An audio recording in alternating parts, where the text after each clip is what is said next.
O dólar disparou a R$ 5,76 nesta quarta-feira e a Bolsa de São Paulo caiu mais de 4%, ainda como repercussão das falas de Rodrigo Maia proferidas na terça-feira. Em coletiva, o presidente da Câmara cobrou a base do governo para avançar com as reformas. Abro aspas. Não sou eu que estou obstruindo, é a base do governo. Se o governo não tem interesse nas medidas provisórias, eu não tenho o que fazer. Eu pauto, a base obstrui, eu cancelo a sessão. Infelizmente, é assim, fecho aspas. A fala de Rodrigo Maia passou uma sinalização ruim aos investidores de que as reformas não vão avançar tão cedo no Brasil. Além disso, a disparada do dólar foi resultado da busca por segurança dos investidores em meio à disseminação da Covid-19 em grandes economias e à aproximação da eleição presidencial norte-americana, enquanto o cenário local refletia a expectativa para a reunião da decisão de juros do Copom. O real agora passou a lira turca, moeda que sofre um derretimento este mês e teve o pior desempenho no mercado internacional, considerando uma lista de 34 moedas mais líquidas. E aí, Zé, explica pra gente como é que tá o clima em Brasília depois de mais essas críticas do Rodrigo Maia ao governo, agora se isentando da morosidade da agenda de reformas, Zé. Olha, foi um clima terrível, viu? Um clima difícil, troca de acusações. Eu conversei, inclusive, com integrantes do governo, falando exatamente sobre esse terror que foi colocado no Congresso Nacional, que está interferindo na política. O que acontece é o seguinte, é um movimento internacional, é o temor de um novo lockdown ou de um isolamento muito maior do que foi anunciado hoje, e isso acabou provocando dificuldades no mercado internacional, né? O dólar realmente disparou, o dólar hoje fechou a R$ 5,76, esteve até acima, a valorização de 1,31% num dia. Chegou hoje o valor mais alto aí da história do dólar. O euro também disparou, né? E no meio dessa confusão toda, o Copom reunido para definir a taxa de juros. E aí o que aconteceu? Os integrantes da equipe econômica saíram em campo. Me assustou o posicionamento, assustou até positivamente. O presidente do Banco Central, o Roberto Campos, ligou para os presidentes da Câmara, do Senado Federal, conversou com líderes. E é um movimento raro de um presidente do Banco Central ir à política e dizer, olha, cuidado com o que os senhores estão falando e emitindo sinais para o mercado. O movimento já não era bom no mercado internacional. Com esta confusão no Congresso Nacional, a coisa ficou ainda pior. E aí o Copom decidiu manter, agora há pouco já saiu a decisão, manter os juros em 2%. Não aumentou e nem diminuiu. Era um sinal, e há sinais de que os fundamentos indicam até um aumento do dólar, dos juros. Isso porque a inflação está subindo. A inflação no Brasil já subiu em vários setores, na alimentação, na moradia e alguns preços que indicam mesmo um sinal novo na inflação. E quando a inflação aumenta, uma das medidas aí de política econômica seria aumentar os juros para frear ali o consumo e com isso reduzir preços. Então, Vitor, foi um dia muito nervoso. O Banco Central torrou mais de R$ 1 bilhão para tentar manter o valor do dólar ali em patamares aceitáveis, né? Porque o valor do dólar o governo já definiu, o ministro Paulo Guedes já definiu, é móvel, ou seja, o mercado que define. Mas o governo tem que cuidar da estabilidade para impedir que solavancos tão grandes assim não possam quebrar empresas importadoras que assumem compromissos em dólares ou mesmo facilitar para exportadores. Os exportadores que seguraram as cartas de crédito em dólar, por exemplo, tiveram muitos lucros nos últimos dias em virtude exatamente desse novo valor do dólar. E no meio desta confusão toda está essa disputa que o presidente da Câmara diz que é da base do governo. Não é da base do governo. Isso aí é disputa pela presidência da Câmara no ano que vem, em fevereiro do ano que vem. Rodrigo Maia está numa queda de braços com o Centrão para indicar o presidente ou a presidente da Comissão Mista de Orçamento do Congresso Nacional. Essa comissão é importantíssima. Deputados e senadores disputam ali a cotoveladas uma posição, porque eles movimentam perto de 100 bilhões de reais. É muito poder. Então, Se um candidato à presidência da Câmara tem esse poder nas mãos, ele controla os deputados e suas emendas, né? E isso é voto em fevereiro. E Arthur Lira está tentando dar a presidência da Comissão de Orçamento do Congresso Nacional ao ex-governador daqui do Distrito Federal, José Roberto Arruda. É aquele que foi eleito governador do Distrito Federal, foi caçado, preso, filmado recebendo maços de dinheiro e colocando numa sacola. A mulher dele, Flávia Arruda, foi eleita a mais votada aqui, mas sombra de José Roberto Arruda, e é ela que está sendo indicada pelo Centrão para a presidência da Comissão Mista de Orçamento. Veja como a política interfere na economia do país, né? E houve ali uma movimentação muito forte dos integrantes da equipe econômica, junto a líderes e presidentes da Câmara e do Senado, alertando: cuidado, né? É um momento frágil da economia internacional, não só do Brasil. Você, Fiuza? O mercado, ele precifica a bagunça, né, quando ele cai, e ele precifica a organização quando ele sobe. Isso no terreno da política, né? Fora aí os valores, os ativos, né, das companhias propriamente dito.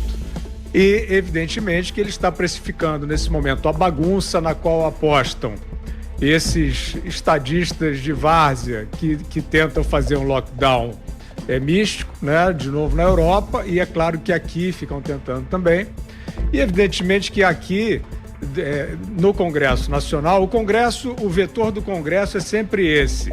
O Congresso é uma entidade fisiológica que aposta na bagunça para vender facilidades. Quando o Poder Executivo tem uma agenda que se impõe, o Congresso vai atrás por isso, porque ele é fisiológico, ele vai atrás das vantagens. E o Rodrigo Maia é a encarnação perfeita desse fisiologismo. O Rodrigo Maia, desde antes do governo Bolsonaro, que ele joga esses pitacos aí. Não é possível que o mercado caia pelo que o Rodrigo Maia fala, né? Ele desautorizava o Meirelles, ele desautoriza o Paulo Guedes, não desautoriza, ele tenta, né? Então, evidentemente que fica um clima, o mercado fica na dúvida, mas a confiança, por exemplo, na indústria é a maior hoje, talvez, da década, né? O país tem tudo e tem gente boa para retomar essa difícil saída do buraco aí da Covid. Mas aí vem o líder do governo na Câmara, deputado Ricardo Barros, dizer que quer fazer um plebiscito, que é parar tudo para abrir o peito do paciente e fazer um transplante de coração. No meio de tu quer fazer um plebiscito para chamar todo mundo, Lula, o Ciro Gomes, porque é plebiscito, né? Todo mundo vai dar o seu pitaco para reformar, para fazer uma Constituição nova agora. E é claro que o sinal de um líder do governo, né, que supostamente está refletindo, eu não ouvi o presidente falar disso ainda, dizendo que quer mais bagunça, porque essa é a tradução literal do que o Ricardo Barros propôs, aí talvez o mercado esteja desconfiado. E a festa pelos 75 anos do ex-presidiário Lula continuou ontem, noite adentro. Os parabéns ao petista chegaram também ao horário eleitoral. Em pelo menos 4 capitais em que o PT disputa eleições majoritárias, o aniversário virou tema. Segundo o partido, 14 candidatos citaram o ex-presidiário. Em outras cidades, em geral, as campanhas preferiram citar a data nas redes sociais, mas não ocuparam o espaço de TV e rádio. A ex-presidente Dilma Rousseff divulgou até um vídeo para o amigo. Ainda hoje, tenho certeza que não fosse a cumplicidade de parte do judiciário com a sabotagem golpista, a história teria tido outro rumo. Um rumo muito melhor para a democracia e para o Brasil. O poste Fernando Haddad também se manifestou, claro. Você formou um exército de brasileiros de tipo novo. Você formou um exército de brasileiros e brasileiras que vão defender essa nação na sua integralidade. Nós vamos assistir a um grande espetáculo de nacionalismo, de amor a esse país, que vai se desenvolver a partir dessas oportunidades que você, como ninguém, criou para a nossa gente. E teve também o presidente da Câmara, Rodrigo Maia. Veja aí. O deputado Afonso Florencio Pediu só para complementar as palavras da presidente do PT em homenagem ao presidente Lula. Desde já deixo aqui também meu abraço e um feliz aniversário para o presidente Lula. Augusto. Essa simpática, né? Que é a promiscuidade política. Rodrigo Maia desejando um feliz aniversário a um corrupto, corrupto lavador de dinheiro, condenado em 2 instâncias por enquanto. Mas é o Botafogo que está falando, né? Botafogo do Departamento de Propinas da Odebrecht. Eu acho que esse pessoal precisa ver mais os vídeos em que eles aparecem, até recentemente. O Brasil não estava desenvolvido? Como o Lula vai permitir que agora o PT, voltando ao poder, hipótese altamente improvável, vai desenvolver o país? Ele já estava desenvolvido. O Lula acabou com a pobreza. A Dilma acabou com a miséria, falta o quê? O único país... o Brasil é o pobretão metido a besta, né? É o jeito que usa aquele fraque puído nos fundilhos, no cotovelo e tal, o Brasil do Lula. Ele não aceita que o país que eles quase destruíram é um país que precisa se desenvolver e não vai se desenvolver com ladrões no comando. O povo não esquece tão facilmente, como vai mostrar a eleição municipal. Diga, Fiuza. Esses delinquentes falando livremente sobre um bandido, o maior ladrão do país, o Brasil não será de fato uma nação civilizada enquanto houver isso, né? A Lava Jato precisa corrigir esse engano, né? Dilma Rousseff, que era exatamente a regente da segunda fase do Petrolão, demonstrado pela Lava Jato, está aí viajando de primeira classe para cima e para baixo. O Brasil não pode compactuar com isso. Agora, esses são os delinquentes que precisam ter a sua investigação concluída. O Rodrigo Maia é mais grave do que isso, né? O Rodrigo Maia é um presidente hoje de poder legislativo da Câmara dos Deputados e ele, com essa fala dele, ele se associa, ele se se afirma como cúmplice das obras completas do Luiz Inácio Lula da Silva, que é um assalto proverbial aos cofres públicos. O Rodrigo Maia já tinha feito esse tipo de manifestação, quando o Lula saiu da prisão, ele dizia que não tinha problema algum em receber o presidente Lula. Não é o presidente Lula, o Rodrigo Maia, é o bandido Lula, o ex-presidiário Lula. E isso não é uma questão nem ideológica, nem partidária, nem de perseguição. Trata-se de você ser tolerante ou não com quem destruiu instituições e roubou o povo. E o Rodrigo Maia, com a sua afirmação, está assinando embaixo, está se apresentando como um cúmplice moral desse assalto que o país sofreu. Eu acho que nesse caso, né, no caso de uma autoridade como é o Rodrigo Maia, a gente percebe que o Rodrigo Maia não é um suicida, né? Pelo menos até aqui não foi. Ele é um fisiológico. E onde está o lastro que ele encontra para defender, para ter a cara de pau de defender o Lula? Está na elite brasileira. Essa mesma elite que abraça, né, vai abraçando aí aos pouquinhos a candidatura do Guilherme Boulos, que é, como a gente sabe, patrocinada informalmente e apoiada pelo Lula. O Boulos é a favor do Lula. O pessoal não tem críticas ao assalto perpetrado pelo PT. É aliado. E quem está junto com o Boulos? Uma boa parte, burguesia, elite intelectual, empresarial, né? Está com esses personagens. Enquanto houver essa confusão no Brasil entre dentro e fora da lei, o país não avança e vai ter sempre essa licença poética para quem quer abraçar bandido. Você, Zé? Eu sou um pouco insistente aqui quando eu falo em sonho. Isso é um sonho, né? Que as pessoas tenham vergonha na cara e deixem de pensar que a vida pública, que cargos públicos, a presidência da República e tal, são acessórios dele, que são uma espécie de propriedade. Não é. A atividade pública, ela é e deve ser desenvolvida por pessoas que tenham uma ideia de coletividade, que tenham apoio na coletividade. Então, quando eu vejo pessoas que são acusadas de crimes tão graves e até condenadas, e fazem de conta que não é com eles, e eles continuam sendo candidatos e até eleitos, porque muitos não entendem exatamente qual é a profundidade de um crime assim, porque um crime desta natureza, de corrupção ou de roubo de dinheiro público, além de matar pessoas até por falta desse dinheiro, ela traduz para as futuras gerações, né, esse sentimento de impunidade.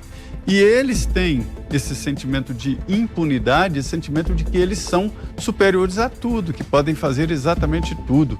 Era para Lula, como um condenado, estar cumprindo pena, pensando na possibilidade, quem sabe, de uma recuperação. É o espírito da legislação brasileira que aposta exatamente na recuperação. É por isso que não existe pena de morte e muito menos de prisão perpétua, porque a legislação, o nosso direito, entende que é possível regenerar. Então Lula estaria nesta condição, não só Lula, vários outros. E aí a gente vê figuras como a Flor de Lis, o Lula e outros que se agarram àquele mandato como se fosse deles. Não é, nunca foi.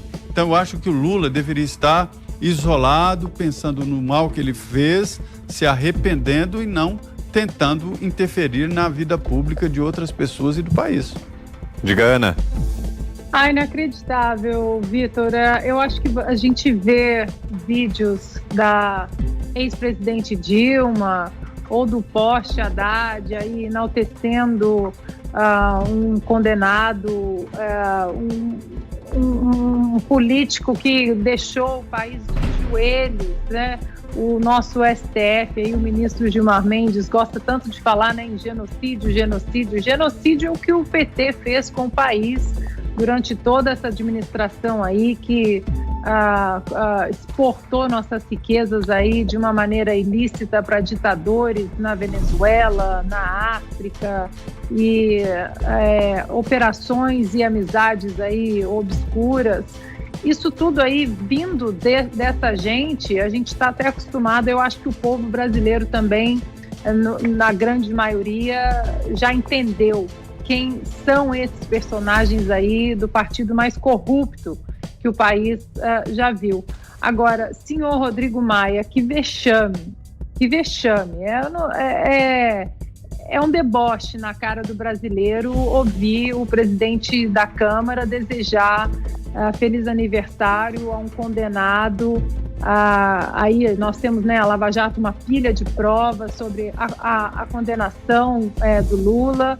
E é um deboche, acho que a palavra é essa, né? Reforma tributária, não se fala, a PEC da segunda instância não se fala, a PEC do foro privilegiado aí, quase 600 dias na gaveta do senhor Rodrigo Maia também. Aí a gente vê o nosso Senado discutindo alguma proposta para passar alguma legislação sobre jogos de azar. Aí eu vou voltar a uma analogia do Fiuza, que ontem nós falávamos aí, que estão querendo discutir uma nova Constituição, seguindo o Chile, né? O Fiuza muito bem colocou, está ali o paciente na sala de cirurgia totalmente aberto. Já está aberto, né? A pandemia já abriu aqui, o paciente já colocou as vísceras aqui para fora. Vamos fazer uma cirurgia de coração, no caso aí da Constituição. Mas no caso disso aí que a gente vê, Rodrigo Maia desejando feliz aniversário para ex-presidiário, o Senado discutindo uma possível legislação de jogos de azar, é ver o paciente ali na sala de cirurgia com o tórax aberto e os médicos conversando sobre a novela das 8, o capítulo da novela das 8 de ontem. Mas e aí o que aconteceu? Ou o filme que passou na televisão? É inacreditável, é um deboche. Para mim, eu arrisco dizer que o Brasil vai começar a andar de uma maneira muito especial o dia que o senhor Rodrigo Maia não estiver mais no cenário político brasileiro.